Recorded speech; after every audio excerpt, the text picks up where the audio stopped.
चोर मचाए शोर। फॉल्स फ्लैग ऑपरेशन के बाद भारत की आबी दहशतगर्दी। भारत ने पाकिस्तान से सिंध-तास मुआहदा मुअत्तल करने और अटारी वाहगा बॉर्डर को बंद करने का ऐलान कर दिया।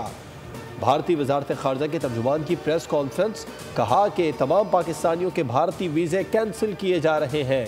भारत में मौजूद पाकिस्तानियों को 48 घंटों में मुल्क छोड़ने का भी हुक्म दिया गया।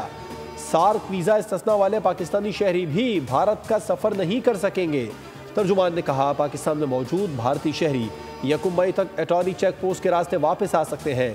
भारत ने पाकिस्तानी हाई कमीशन में तमाम दिफाई, फौजी, बहरी, फजाई मुशीरों को नापसंदीदा करार दे दिया, जबकि भारतीय दिफाई अताशी को पाकिस्तान से वापस बुलाने का ऐलान भी किया गया। पाकिस्तान में भारतीय हाई कमीशन का अमला 1 मई तक 55 से कम करके 30 कर दिया जाएगा।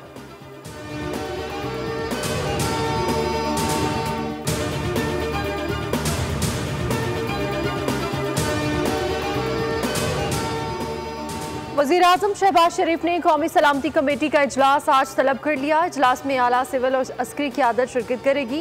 नायब वज़ीर-ए-आज़म इसहाक़ डार का कहना है कि कौमी सलामती कमेटी इजलास में भारतीय इक़दामात का जवाब दिया जाएगा। सिफारती ज़राए के मुताबिक इस्लामाबाद में भारतीय हाई कमीशन के अमले को वापस भेजने पर गौर किया जा रहा है। पाकिस्तान भी भारतीय मिलिट्री अताशीज़ और दीगर सिफारती अमले को नापसंदीदा करार देगा। दफ्तर खारिजा की जानिब से कौमी सलामती कमेटी को अहम अमूर पर ब्रीफ किया जाएगा। यकतरफा भारतीय इक़दामात के जवाब में पाकिस्तानी रद्द-ए-अमल भरपूर होगा।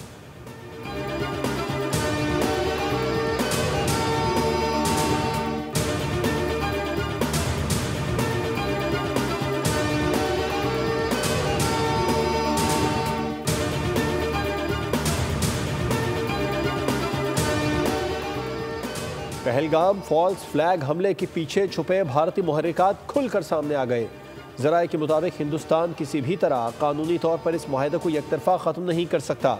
ये मज़मूम हरकत 1960 के सिंध-तास मुआहदे की खुल्लम खुल्ला खिलाफ वर्जी है। सिंध-तास मुआहदे की शिक के तहत ये मुआहदा उस वक्त तक ख़त्म नहीं हो सकता जब तक दोनों मुल्क तहरीरी तौर पर मुत्तफ़िक़ ना हो। मुआहदे के ज़ामिन में आलमी बैंक भी शामिल है।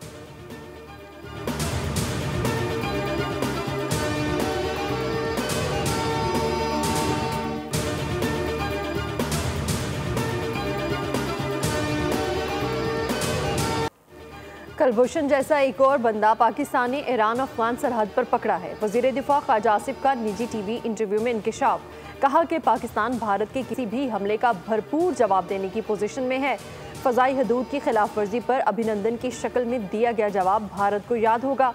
भारत पहलगाम वाक़े पर दूसरों पर इल्ज़ाम धरने के बजाय खुद एहतसाबी करे।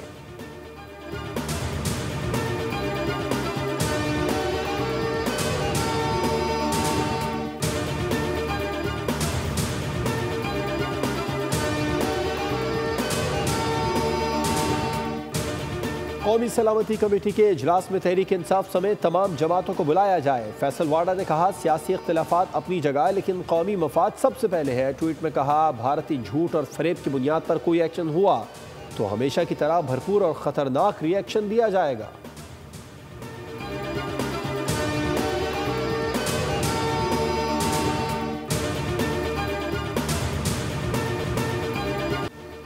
पुलवामा के बाद नया भारतीय ड्रामा भी बेनकाब। मकार मोदी के गोदी मीडिया को एक बार फिर मुंह की खानी पड़ी।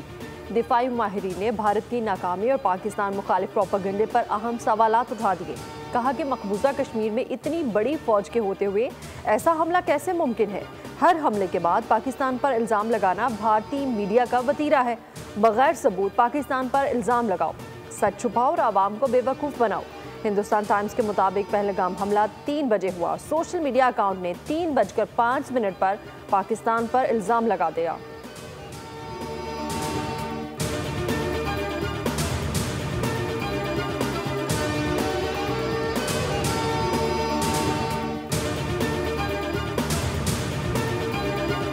मकबूजा कश्मीर की आवाम ने पहलगाम फॉल्स फ्लैग ऑपरेशन मुस्तरद कर दिया। कश्मीरी आवाम मोदी सरकार के खिलाफ सड़कों पर निकल आए। शहरी बोले, मोदी सरकार खुद ही दहशतगर्द हमले करवाती है। मकबूजा कश्मीर में आवाम के अमित शाह मुर्दाबाद, नरेंद्र मोदी मुर्दाबाद के नारे। कश्मीरी नौजवान गोदी मीडिया हाय हाय के नारे बुलंद करते रहे। भारतीय मीडिया नुमाइंदों को कश्मीरी आवाम के सामने हसीमत का सामना। भारतीय मीडिया का मनफी चेहरा बेनकाब हो गया। ज़राए के मुताबिक पहलगाम हमले के बाद कश्मीरी आवाम ने भारतीय मीडिया के झूठे दावों को यकसर मुस्तरद कर दिया।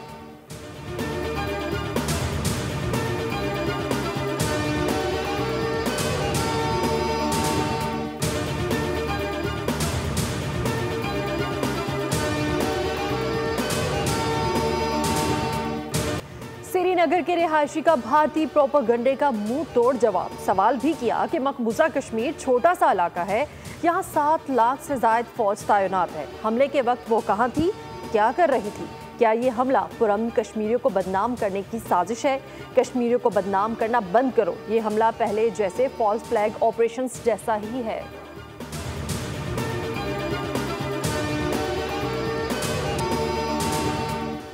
सिख फॉर जस्टिस के सरबराह ने पहलगाम हमले को फॉल्स फ्लैग ऑपरेशन करार दे दिया। कहा, हिंदुओं का कत्ल भारतीय एजेंसी रॉ का मंसूबा था। ये हमला जेडी वेंस के दौरे के दौरान एजेंडे के तहत किया गया। अमरीकी नायब सदर के दौरे के दौरान इस जाली ऑपरेशन के जरिए आलमी हमदर्दी हासिल करने की कोशिश की गई।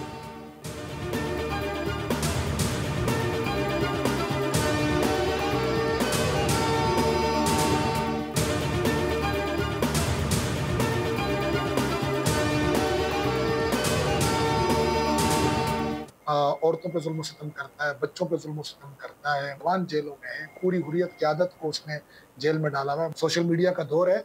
आपकी ये पहलगाम वाली फिल्म बुरी तरह फ्लॉप हो चुकी है। आपने इस मौके पर इस फॉल्स फ्लैग ऑपरेशन नामी फिल्म को चलाने की कोशिश की ताकि कश्मीरी अपनी तहरीक आज़ादी से रुक जाए। ऐसा नहीं होगा। ये 2025 है, अब आपका ये झूठ नहीं चलेगा। 5 अगस्त 2019 के बाद कश्मीर जेल में तब्दील है। आज़ाद कश्मीर हुकूमत ने भारत का झूठा बयानिया मुस्तरद कर दिया। वज़ीर इत्तलात आज़ाद कश्मीर पीर मज़हर सईद शाह ने पहलगाम वाक़े पर बोल न्यूज़ की खुसूसी ट्रांसमिशन में गुफ्तगू की और कहा, दुनिया की तवज्जो हासिल करने के लिए माजी की तरह इस बार भी बेबुनियाद इल्ज़ामात पाकिस्तान पर लगाए गए। पाकिस्तान कश्मीरियों का वकील है।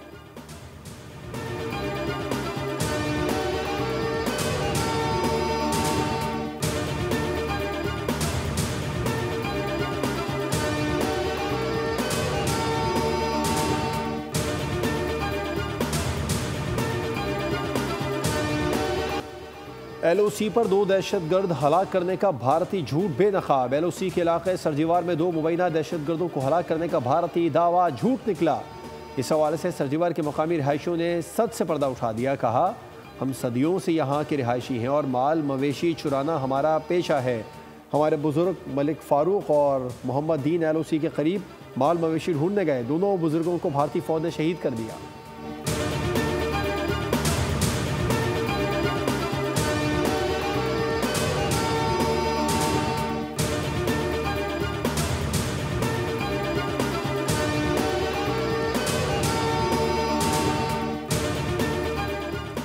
टैक्स निज़ाम, निजकारी, तवानाई और दीगर शोबों में इस्लाहात पूरी तवानाई से जारी रहेगी। बरामदात में इजाफे, बरामदी शोबों में सरमायाकारी से मईशत को आगे बढ़ाना है। वज़ीर ख़जाना का सेंटर फॉर ग्लोबल डेवलपमेंट के तहत मुज़ाकरे में पाकिस्तानी मईशत पर इजहार ख्याल। कहा कि टैक्स निज़ाम को आसान और सादा बनाया जा रहा है। टैरिफ मामले पर तामीरी मुज़ाकरात के लिए आला सदा पाकिस्तानी वफ़द अमरीका का दौरा करेगा।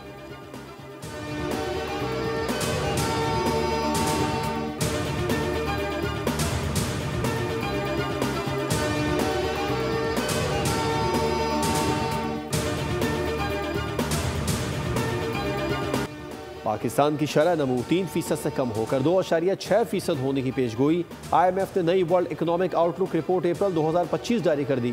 आलमी मालियाती इदारे का कहना है कि रवा माली साल के दौरान पाकिस्तान में महंगाई कम रहेगी। शरह नमू भी हदफ से कम रहने का इम्कान है। आलमी बैंक का कहना है कि मुआशी तरक्की सुस्त रवि का शिकार रहेगी।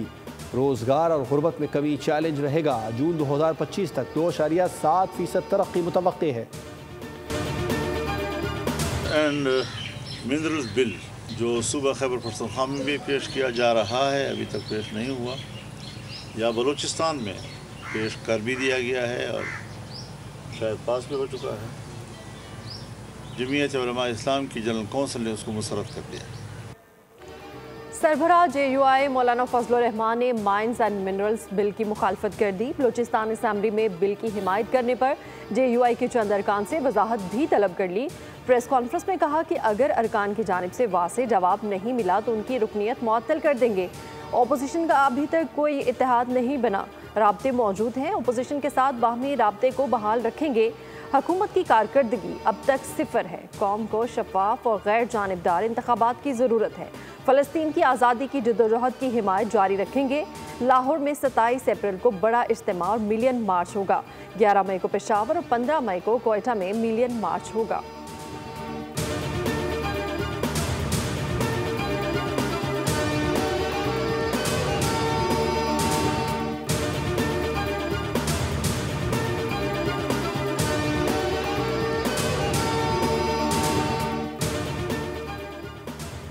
वज़ीर आला सिंध मुराद अली शाह की वज़ीर आज़म हाउस में अहम मुलाकातें। मुराद अली शाह की वज़ीर आज़म के मुशीर राना सनौला, वफाकी वज़ीर एहसन इकबाल और दीगर से मुलाकात। सूबाई वज़ीर जाम खान छोरो और दीगर स्टेक होल्डर्स भी मौजूद थे। नहरों के मामले पर फ़रीक़ैन ने एक दूसरे को अपने अपने मौक़िफ़ से आगाह किया। ज़राए के मुताबिक मुराद अली शाह की आज वज़ीर आज़म से भी मुलाकात मुतवक्के। वज़ीर आज़म शहबाज शरीफ तुर्की से वतन वापस पहुँच गए।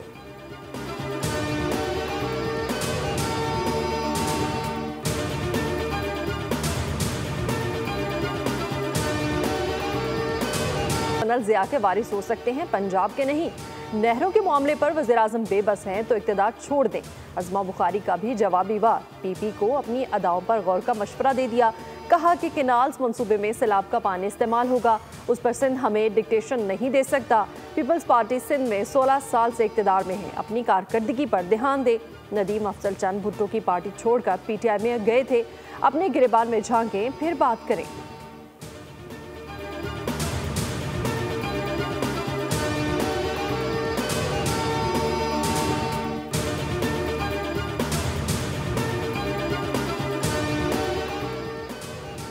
मुस्लिम लीग नून के सदर नवाज शरीफ का लंदन से फौरी तौर पर पाकिस्तान वापसी का फैसला। नवाज शरीफ आज पाकिस्तान पहुंचेंगे। ज़राए का कहना है कायद नून लीग ने हंगामी तौर पर शहबाज शरीफ को कल जाती उम्रा भी बुला लिया है।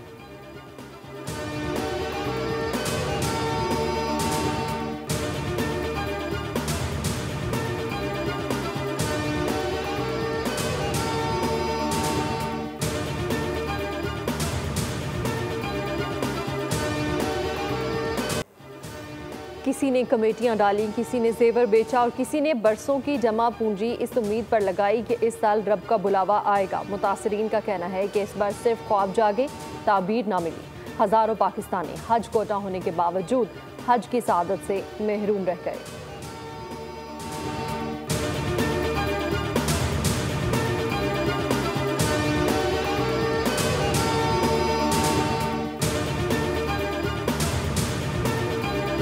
चीन से तिजारती खींचातानी और कश्मकश में अमरीकी सदर का नया यूटर्न। मौक़िफ़ में नई तब्दीली आ गई। ट्रंप ने चीन से टैरिफ में कमी पर बातचीत का इंदिया दे दिया। कहा टैरिफ पर ऐसी डील होगी कि चीन भी खुश हो जाएगा।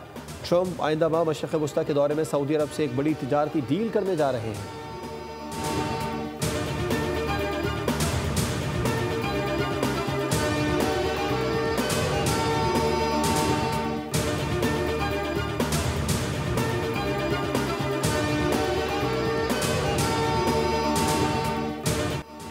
दुल्हन का जहेज और तहाइफ पर हक तलाक के बाद भी बरकरार रहता है। जहेज और दुल्हन को मिलने वाले तहाइफ से मुतालिक सुप्रीम कोर्ट का अहम फैसला जारी।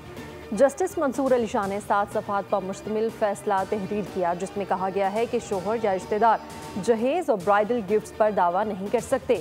कोई तोहफा जो दुल्हा या उसके ख़ानदान को दिया गया हो वो जहेज तस्वर नहीं किया जाएगा।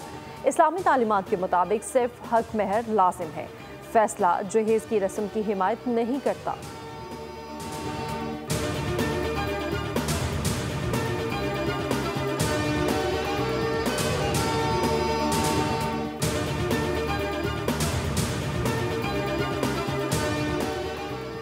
कराची और औरंगी टाउन गुलशन अहबाब में शहरी की फायरिंग से एक डाकू मारा गया। मोटरसाइकिल सवार 2 मुसल्लह मुल्जिमान राहगीर से लूट मार कर रहे थे। शहरी शहनशाह हसन ने अपने असलहे से मुल्जिमान पर फायरिंग की, जिससे एक मुल्जिम हलाक और दूसरा जख्मी हालत में फरार हो गया।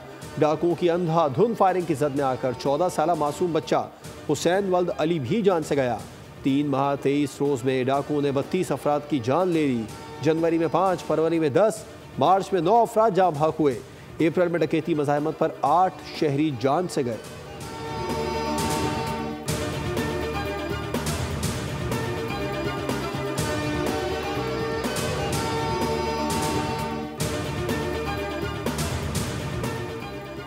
कराची के इलाके गुलशन हदीद में वाटर टैंकर ने सुजुकी को रौंद डाला। हादसे में एक बच्चा जाँ बहक और 6 खवातीन समेत 7 अफराद जख्मी हो गए, जिन्हें अस्पताल मुंतकिल कर दिया गया है। सुजुकी में बच्चों और खवातीन समेत 10 अफराद सवार थे। जिम्मेदार वाटर टैंकर ड्राइवर को हिरासत में ले लिया गया।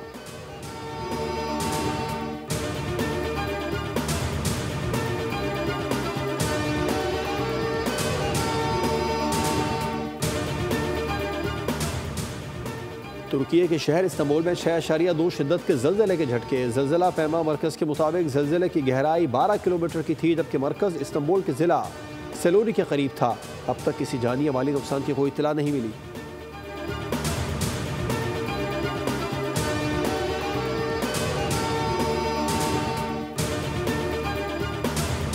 गजा में इजरायली फौज की बर्बरियत का सिलसिला जारी। मज़ीद 32 फ़लस्तीनी शहीद जबकि दर्जनों ज़ख्मी हो गए। जंगबंदी की कोशिशें जारी हैं, लेकिन इजरायली की हठधर्मी के बायस कोई पेशरफ्त नहीं हो रही।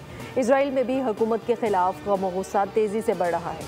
अपोजिशन लीडर के बाद दाखिली सलामती के सरबराह ने भी नेतन्याहू को इजराइल की बका के लिए ख़तरा करार दे दिया।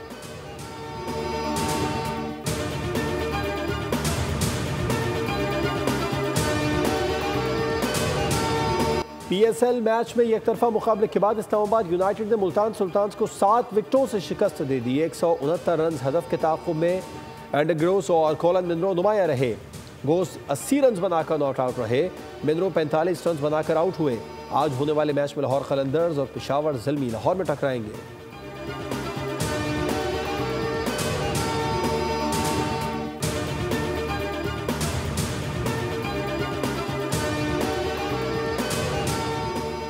Olympic gold medallist Arshad Nadeem ने नीरज चोपड़ा की दावत पर भारत जाने से माजरत कर ली। भारतीय एथलीट ने अरशद नदीम को Bengaluru classic javelin throw championship के लिए मदऊ किया था। अरशद नदीम का कहना है कि साल भर का ट्रेनिंग और इवेंट शेड्यूल पहले से तय है। मसरूफियत के बायस भारत आना मुमकिन नहीं। नीरज चोपड़ा का जेवलिन थ्रो इवेंट 24 मई को शेड्यूल है, जबकि अरशद नदीम को कोरिया में एशियन एथलेटिक्स चैंपियनशिप में शिरकत करनी है।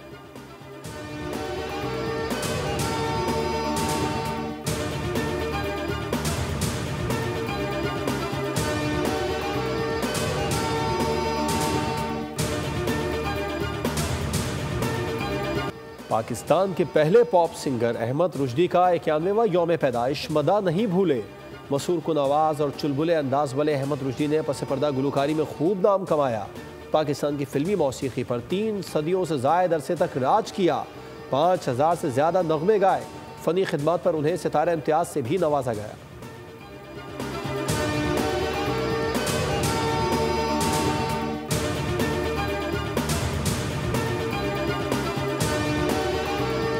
और बोर्डिंग स्कूल में नई तालिबा की एंट्री, एकेडमी में हलचल मच गई। Super hit web series Wednesday के सीजन 2 का ट्रेलर जारी। सीरीज रवां साल रिलीज की जाएगी। सब्सक्राइब करें और बेल दबाएं ताकि कोई खबर रह न जाए।